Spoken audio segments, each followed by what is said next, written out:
रुपए लेती है और आपको कर्ज से बाहर निकालती है। अगर बिल गेट्स कर सकते हैं, रतन टाटा कर सकते हैं, राकेश झुनझुनवाला कर सकते हैं, तो आप भी कर सकते हो। बस हार नहीं माननी है और रोज सीखो ऐप से सीखते रहना है। सीखो ऐप कम इन्वेस्टमेंट में बिजनेस करना सिखाती है, स्टॉक मार्केट में इन्वेस्टिंग करना सिखाती है, वेरीफाइड ऐप से पार्ट टाइम इनकम कमाना सिखाती है, यूट्यूब चैनल ग्रो करना सिखाती है और इंस्टाग्राम पे वायरल होना भी सिखाती है। इसका मतलब है कि सीख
200 किलोमीटर प्रति घंटे की स्पीड से बॉल। गोली ने बल्ला घुमा दिया है और ये गई बॉल बाउंड्री के पार और अंपायर ने अपने बगलों को हवा लगवाते हुए दिया है छक्के का इशारा। कोई नहीं, मिलेगा मिलेगा, अगली बार जरूर मिलेगा। मिलेगा मिलेगा, हारने के बाद मेरी तरफ से तुम सबको घर वापस जाने का भाड़ा मिलेगा। अरे रसल भाई, ये क्या बोल रहे कोहली आपको? मेरे कान क्यों नहीं फट जाते ये सुनने से पहले? क्या बोल रहा है? बोल रहा है कि गोरिल्ला जैसी शक्ल है इसकी। अभी भी टाइम है, ले जाए इसे, वरना मारते मारते जंगल छोड़कर आऊंगा इसको। ऐसा बोला इसने? भाई झूठ बोलूं तो तेरी अर्जी देखूं? क्या? मेरा मतलब मेरी ठीक है, अब तू देख कैसे मैं इसका अखरोट फोड़ूंगा। रसल गुस्से में लाल और पागल कुत्ते की तरह भाग कर आते हुए बॉल डालने, ये डाली रसल ने गोली की स्पीड से बॉल। ये क्या, बॉल बैट और विकेट सब कुछ तोड़ के निकल चुकी है और यहाँ गोली आउट होते हुए। ये चीटिंग है ये। भाई एबीसीडी, अब तेरे हाथ में है मेरी जिंदगी की गीटी। भाई आज अगर तूने बचा लिया ना तो पूरी जिंदगी तेरे को अनुष्का की फिल्में फ्री में दिखाऊंगा। नहीं भाई, जिता दूंगा। तू बोलेगा तो इंडिया की तरफ से खेलकर इंडिया को वर्ल्ड कप भी जिता दूंगा। और उसकी फिल्में नहीं देखूंगा भाई, मुझे माफ करो, उसकी फिल्में मुझे नहीं देखने का है। अच्छी तो होती है फिल्में, पता नहीं लोगों को पसंद क्यों नहीं आती। मारकर आ रहे हैं मुंह उठा के बॉल डालने। ये डाली 80,000 किलोमीटर प्रति घंटे की स्पीड से बॉल और ये क्या, यहाँ कुछ अजीब ही तरीके से मार दिया है शॉट। बॉल जाती हुई हवा में और ये लगा छक्का। आओ बहन के पटोरो आओ, एक चांस मिला था इंडियन टीम का कप्तान बनने का, उस पर भी सुसु कर दिया तुम लोगों ने। शर्म आ रही है या नहीं? भाई शर्म तो नहीं, पर सच बताऊं तो बहुत जोर से टट्टी आ रही है। तो इधर आके मेरी जेब में हक दे, ग्राउंड में तो हक ही चुके हो, अब मेरे ऊपर भी हक दो, पहन के तको। ऐसा है तो बस पर रोक ही लेता हूँ। ये जो 450 रन मुंह पर सुतवा लिए है ना, इन्हें क्या तुम्हारा बाप बनाएगा? कोई गन मॉर्गन के होते हुए पापा को क्यों बुलाना, मैं अकेले ही बना दूंगा ये तो। इल्ले पिल्ले टिल्ले माइंडेड। हाँ, बना देंगे। भूतिया नहीं बनाना है, रन बनाने रन। तुम दोनों ही जाओ अब, और अगर बिना रन बनाए वापस आ गए ना तो मालिक की फिल्म फैन तुम दोनों को 10-10 बार दिखाऊंगा लगातार। नहीं, बनाने पड़ेंगे, अब तो बनाने ही पड़ेंगे। और केकेआर की तरफ से अपनी सुनो बे दल्लो। अरे भाई ये चाटुगिरी से कुछ नहीं होगा अब। आज अगर हारे तो मेरी तो सिर्फ इंडियन टीम से कप्तानी जाएगी, पर तू आरसीबी टीम से बाहर जाएगा और इंडियन टीम से भी। भाई ऐसा मत बोलो भाई, मेरे छोटे बच्चे भी नहीं हुए अभी तो।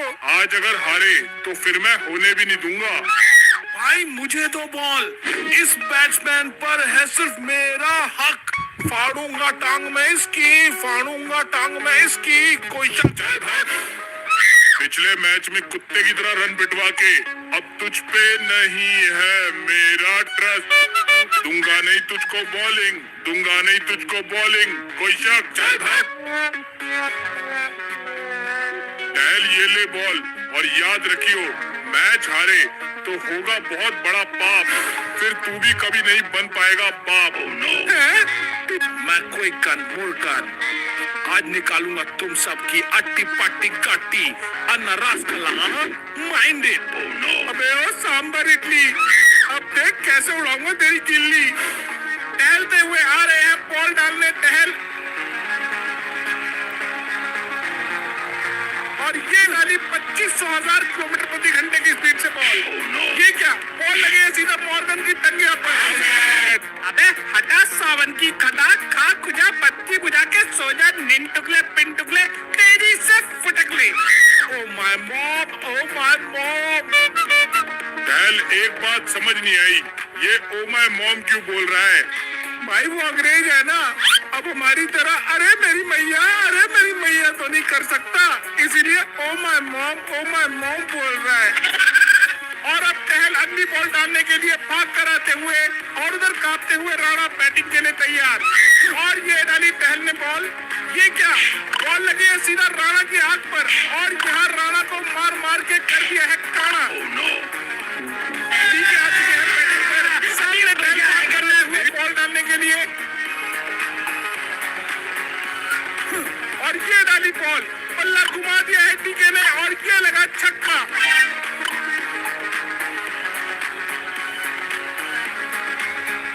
ये टीके ने आज हमारे गल्ले फाड़ देने हैं और मेरी कप्तानी भी छीन लेनी है। भाई आपको कसम है अनुष्का भाभी की, अब तो मुझे आपको एक मौका देना ही होगा।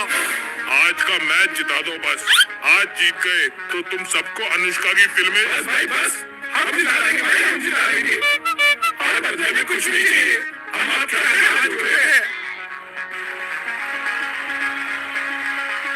ये डाली टहल ने 18 करोड़ किलोमीटर प्रति घंटे की स्पीड से बॉल, टीके ने घुमा दिया है पल्ला और ये क्या बॉल जाती हुई छक्के की तरफ, उधर गोली की खुलती हुई चोली। हाय रे हाय, मैं तो हार गया रे, मैं तो हार गया। अब कौन सा मुंह दिखाऊंगा अनुष्का को। ये क्या एबीसीडी न जाने कहां से हवा में आ गई है और ये पकड़ ली है कैच। अंपायर ने दे दिया है आउट का इशारा और यहाँ आरसीबी ने मैच जीत लिया है।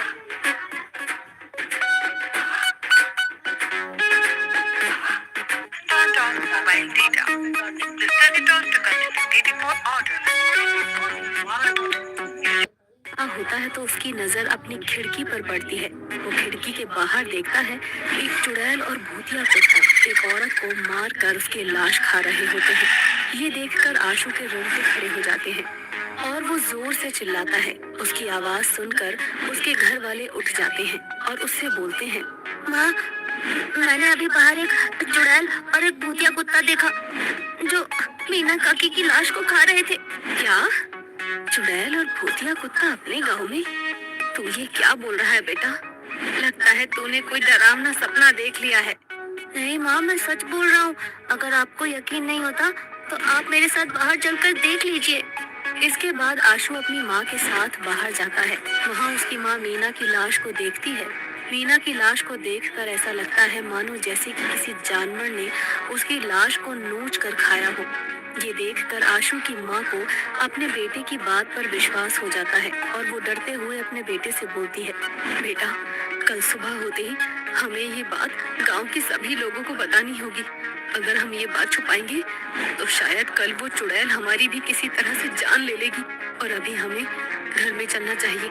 क्या पता वो चुड़ैल और उसका भूतिया कुत्ता अभी भी यही कहीं होगा। हाँ माँ, तुम सही बोल रही हो। इतना बोलकर वो दोनों अपने घर में चले जाते हैं और अगले दिन गांव वाले मीना की लाश देखकर उसकी मृत्यु पर शोक जताते हैं। वहीं आशु और उसकी माँ सभी गांव वालों को चुड़ैल के बारे में बताती है। चुड़ैल के बारे में सुनने के बाद गांव के लोग बोलते हैं, क्या हमारे गांव में किसी चुड़ैल का साया है? हे भगवान, ये कैसे हो सकता है? आखिर हम गांव वालों ने किसी का क्या बिगाड़ा है जो वो चुड़ैल अपना भूतिया कुत्ता लेकर हमारे गांव में आ गई है? आज उसने मीना को मार डाला, कल को वो मुझे और तुम्हें भी मार सकती है। हम कैसे इस चुड़ैल से अपना पीछा छुड़ाएं? भाइयों, कुछ सोचो। तुम सही बोल रहे हो बेटा, अब हम सबको मिलकर कुछ ना कुछ करना पड़ेगा।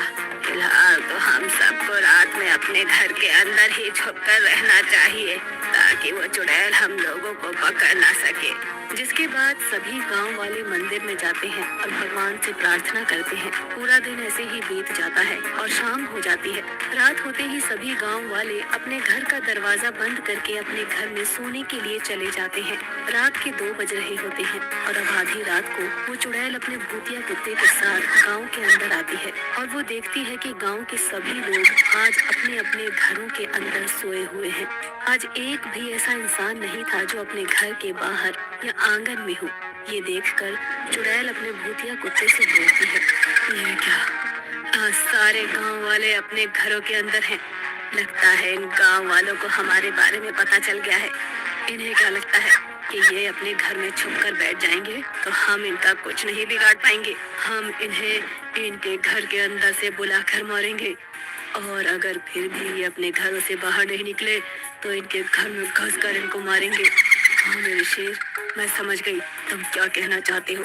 तुम यही कहना चाहते हो ना कि मैं अपना वेश बदल के लोगों के घर का दरवाजा खटखटाऊं और उनसे मदद की भीख मांगूं। और जब मैं ऐसा करूंगी तो कोई ना कोई जरूर बाहर आ जाएगा मेरी मदद करने को, और जब वो बाहर निकलेगा तब हम अपना शिकार कर लेंगे, है ना। अब चुड़ैल ऐसा ही करती है, परंतु इस बात से बेखबर चुड़ैल के सभी गांव वाले उसको देख रहे हैं। वो चुड़ैल अपना रूप बदल लेती है और एक सुंदर लड़की का रूप ले लेती है और वो राजू के घर की ओर जाती है। चुड़ैल राजू के घर का दरवाजा जोर जोर से पीटती है और बोलती है, कोई है? प्लीज मेरी मदद करो, नहीं तो वो चुड़ैल मुझे मार डालेगी। प्लीज दरवाजा खोलो, कोई मेरी मदद करो। चुड़ैल की आवाज सुनकर राजू अपने घर में बैठा खुद से बोलता है, इस चुड़ैल को मैं ही मिला था क्या जो ये मेरे घर का दरवाजा पीट रही है। हे भगवान, अब क्या करूं? कहीं ऐसा ना हो कि दरवाजा तोड़कर मेरे घर के अंदर घुस जाए। हे प्रभु, मेरी मदद करो। काफी देर तक चुड़ैल राजू के घर का दरवाजा पीटती रहती है पर राजू बाहर नहीं आता, जिसके बाद चुड़ैल अपना भूतिया कुत्ता लेकर वहाँ से चली जाती है। चुड़ैल के वहाँ से जाते ही राजू दरवाजा खोलता है और बाहर आता है। चुड़ैल अपने भूतिया कुत्ते के साथ फिर से वहाँ आ जाती है और राजू को मार डालती है। ये देखकर सभी गांव वाले बहुत ज्यादा डर जाते हैं। तो वही चुड़ैल राजू को मारकर अपने भूतिया कुत्ते के साथ गांव से चली जाती है। अगली सुबह फिर से सभी गांव वाले आपस में बात कर रहे होते हैं और बोलते हैं, अरे ये चुड़ैल तो बहुत ही ज्यादा खतरनाक है, हम सबको इससे जल्द से जल्द छुटकारा पाना होगा। तुम सही बोल रही हो बहन, इस चुड़ैल और उसके भूतिया कुत्ते से हमारी एक ही इंसान जान बचा सकता है और वो है पहाड़ी वाले कालू बाबा। हम सबको कालू बाबा के पास जाना चाहिए। इतना बोलकर वो सभी औरतें कालू बाबा के पास मदद मांगने के लिए जाती हैं और कालू बाबा उन सभी गांव वालों की मदद के लिए मान जाते हैं। रात को कालू बाबा गांव वालों के गांव में जाते हैं। जैसे ही रात के 2 बजते हैं, चुड़ैल अपना भूतिया कुत्ता लेकर उस गांव में आती है। कालू बाबा उस चुड़ैल का सामना करते हैं। बाबा को देखकर चुड़ैल बोलती है, बाबा तू यहाँ से चला जा, तू इस गांव का नहीं है। तूने मेरे या मेरे कुत्ते का कुछ नहीं बिगाड़ा, इसीलिए हम दोनों तेरी जान नहीं लेना चाहते। और फिर भी अगर तू मेरे और इस गांव वालों के बीच में आएगा तो मैं तुझे भी मौत के घाट उतार दूंगी। अगर मुझे मार कर तेरा बदला पूरा हो जाता है तो तू मुझे मार देना, और उससे पहले तू मुझे ये बता, इन गांव वालों ने तेरा और तेरे कुत्ते का आखिर क्या बिगाड़ा है जो तू सभी गांव वालों की जान लेना चाहती है। मेरी मौत इन गांव वालों की वजह से हुई है बाबा। मैं मेरे शेरों के साथ अकेले रहा करती थी। मैं मुन्नी हूँ, इस गांव की रहने वाली, जिन पर इन्होंने लांछन लगाया था। बाबा मैं अपने शेरों के साथ अकेले रहा करती थी। एक दिन गांव में चोरी हुई। इत्तेफाक से उस समय मैं अपने कुत्ते की दवाई लेकर घर जा रही थी। रास्ते में एक चोर मेरे हाथों में पोटली थमा गया। मैं उस पोटली को लेकर सरपंच के पास जाने ही वाली थी। उससे पहले गांव के लोगों ने उस पोटली को मेरे हाथों में देख लिया और मुझे चोर ठहरा दिया। इसके बाद इन लोगों ने बिना मेरी बात सुने मुझे पत्थरों से मारा, जिससे मेरी और मेरे शेरों की मृत्यु हो गई। बस तभी से मैंने ठान लिया कि मैं अपनी मौत का बदला इन गांव वालों से लूंगी।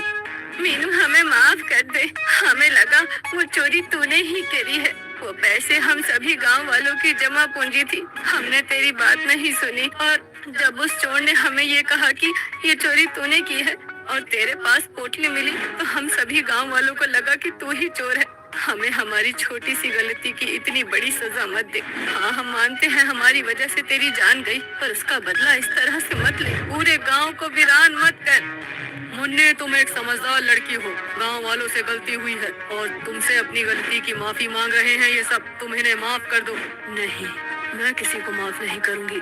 आज इनकी वजह से मैं इंसान से एक चुड़ैल बन गई हूँ और मेरा शेरू एक कुत्ते से भूतिया कुत्ता।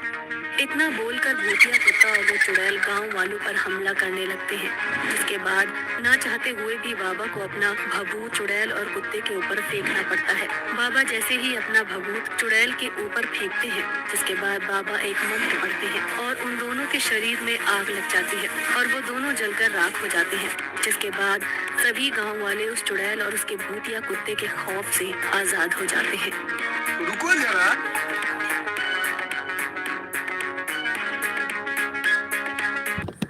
बोलने जा ही रही होती है कि तभी वहाँ पर एक परी प्रकट होती है और कहती है, आप तीनों का यहाँ पर स्वागत है। मैं इन 3 जागी नदियों की परी हूँ। मैं लोगों की मदद करती हूँ और आपकी भी करना चाहती हूँ। आप जो अपने सामने ये 3 नदियाँ देख रही हैं, इनमें से पहली नदी हीरो से भरी हुई है, जो बहुत ही ज्यादा अनमोल है। दूसरी नदी सोने और चांदी का भंडार है तथा तीसरी नदी में बहुत ही जरूरतमंद लोग हैं, जिन्हें सेवा करने के लिए किसी की जरूरत है। आप लोग अपनी इच्छा अनुसार किसी भी नदी को चुन सकती हैं और उसके नाव में बैठकर आप इस नदी में प्रवेश कर सकती हैं। हीरे बहुत ही कीमती होते हैं और वो मुझे बहुत पसंद भी है, इसलिए मैं तो हीरे वाली नदी को ही चुनूंगी। सोने चांदी में तो मैं इस पूरी दुनिया को खरीद सकती हूँ, इसलिए मैं दूसरी यानी कि सोने चांदी वाली नदी को चुनती हूँ। सोना चांदी हीरे जवाहरात तो सब यही रह जाएगा। अगर हमारे साथ कुछ आएगा तो वो है लोगों की दुआएं और उनका आशीर्वाद। इसलिए मैं लोगों की मदद करना चाहती हूँ और मैं तीसरी नदी को चुनती हूँ। ऐसा कहकर तीनों बहनें अपनी अपनी चुनी हुई नदी की नाव में बैठ जाती है। प्रिया अपनी नाव में बहुत सारे हीरे भर लेती है। दूसरी तरफ मीनू अपनी नाव में सोने और चांदी का भंडार कर लेती है। इतना सब कुछ अपने नाव में भरने के कारण उन दोनों की नाव असंतुलित होकर नदी में ही गिर जाती है और वो दोनों डूबकर वहीं मर जाती है। वहीं तीसरी ओर जब आंचल सेवा करने के लिए लोगों को ढूंढती है तो उसे अपनी नदी में केवल धन दौलत, पैसे, हीरे जवाहरात ही मिलते हैं। आंचल नदी की तरफ से मिले उन हीरे जवाहरातों को लेकर ऊपर आ जाती है, लेकिन तभी वो देखती है कि उसकी दोनों बहनें वहाँ पर नहीं है और वो परी से पूछती है, हे परी, कृपया करके आप मुझे बताएंगी कि मेरी बहन कहाँ है? परी सारी कहानी आंचल को बताती है, जिसे सुनकर आंचल की आंखों में आंसू आ जाते हैं और वो कहती है, हे परी, कृपया करके मेरी बहनों को मुझे वापस कर दीजिए। मुझे ये धन दौलत नहीं चाहिए, मुझे तो मेरी बहनें चाहिए। हाँ, मानती हूँ कि उनसे बहुत बड़ी गलती हुई है, उनके लालच ने ही उन्हें इस मुकाम तक पहुँचाया है, पर आखिरकार वो मेरी बहनें हैं। पर उन्होंने तो तुम्हारी जान लेने की कोशिश की, यहाँ तक कि तुम्हारी और तुम्हारी माँ की इज्जत तक नहीं की, दूसरों को भी भला बुरा कहा, फिर भी तुम उन्हें बचाना चाहती हो। चाहे वो जैसी भी है, पर है तो मेरी बहनें ही ना, और अभी नहीं तो बाद में, पर मैं उन्हें अच्छे से समझा दूंगी, उन्हें ईमानदारी की राह पर चलना सिखा दूंगी। तुम सच में बहुत ही अच्छी हो आंचल, ईश्वर तुम्हारा सदैव भला करे। तुम्हारी इसी अच्छाई के कारण मैं तुम्हें तुम्हारी बहनें वापस लौटाती हूँ। ऐसा कहकर परी अपनी छड़ी उन दोनों नदियों के ऊपर घुमाती है और मीनू तथा प्रिया को वापस जीवित कर देती है।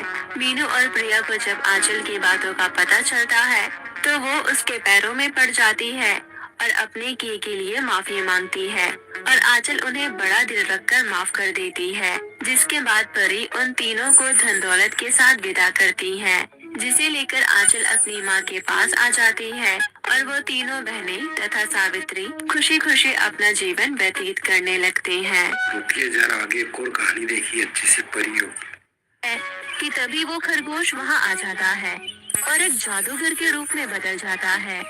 ये देखकर तीनों बहनें डर जाती है और वहाँ से भागने की कोशिश करती है। तभी वो जादूगर कहता है, डरो मत, मैं यहाँ किसी को नुकसान पहुँचाने नहीं आया हूँ, मुझे तो तुम तीनों की सहायता चाहिए।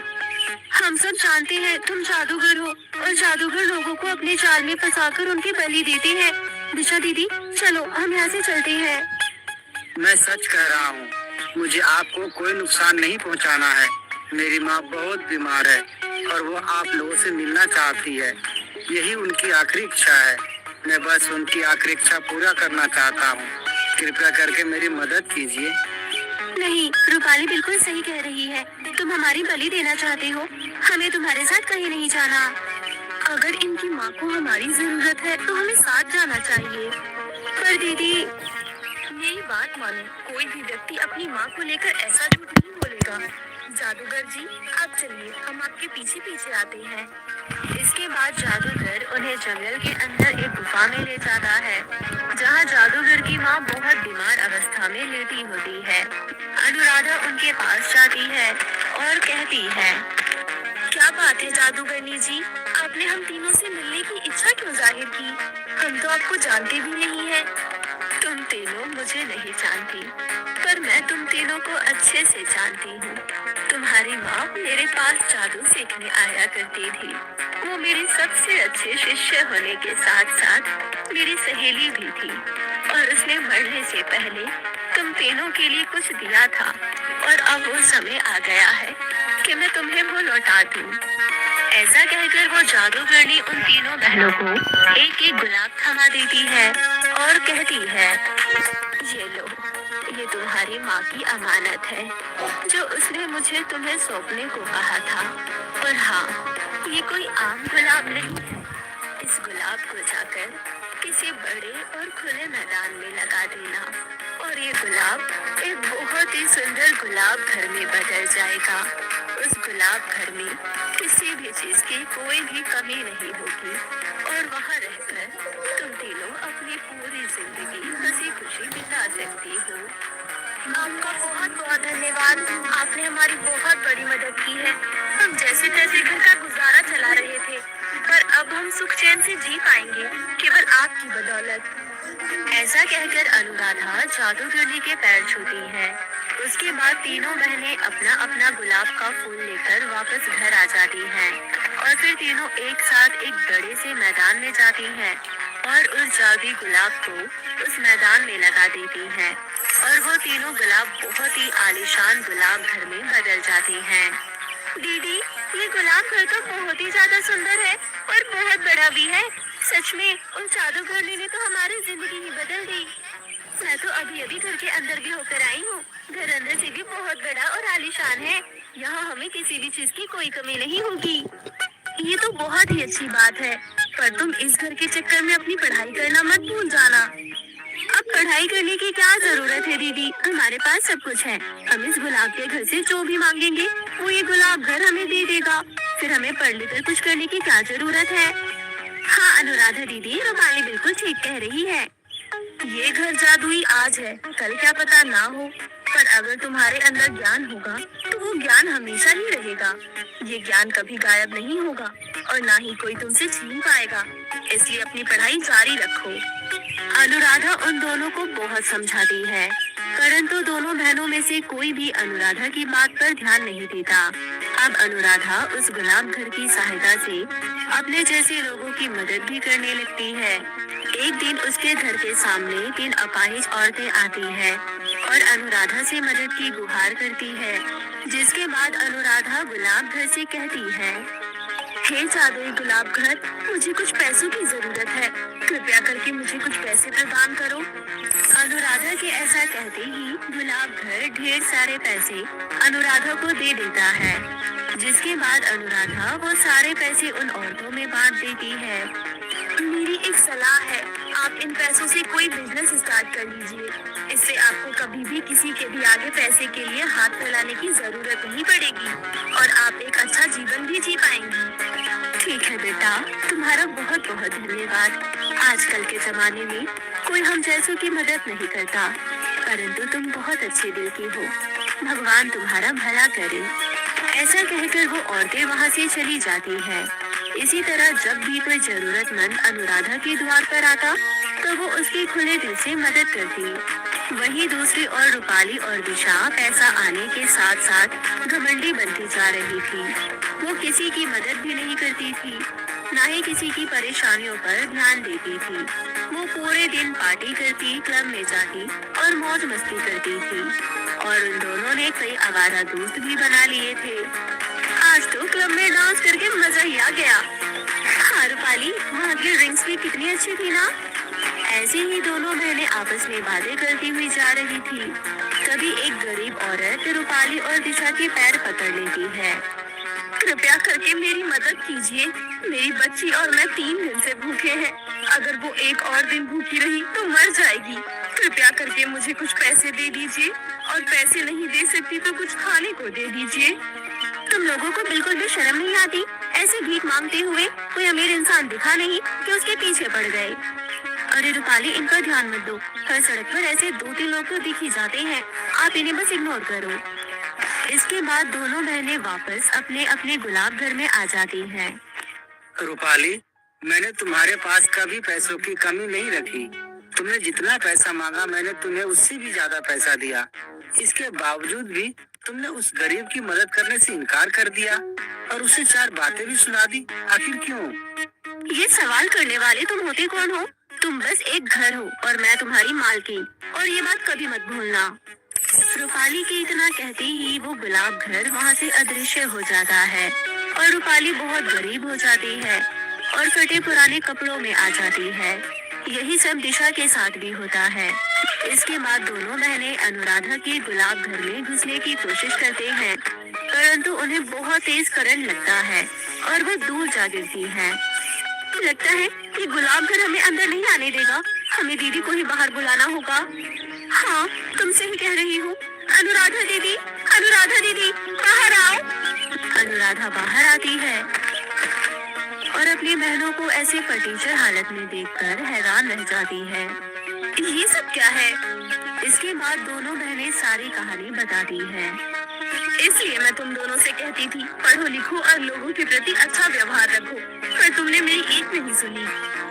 हमें माफ कर दो दीदी, हमें अपनी गलती समझ आ गई है। हाँ दीदी, हम आज के बाद फिर ऐसा कभी नहीं करेंगे और आपके बात भी मानेंगे।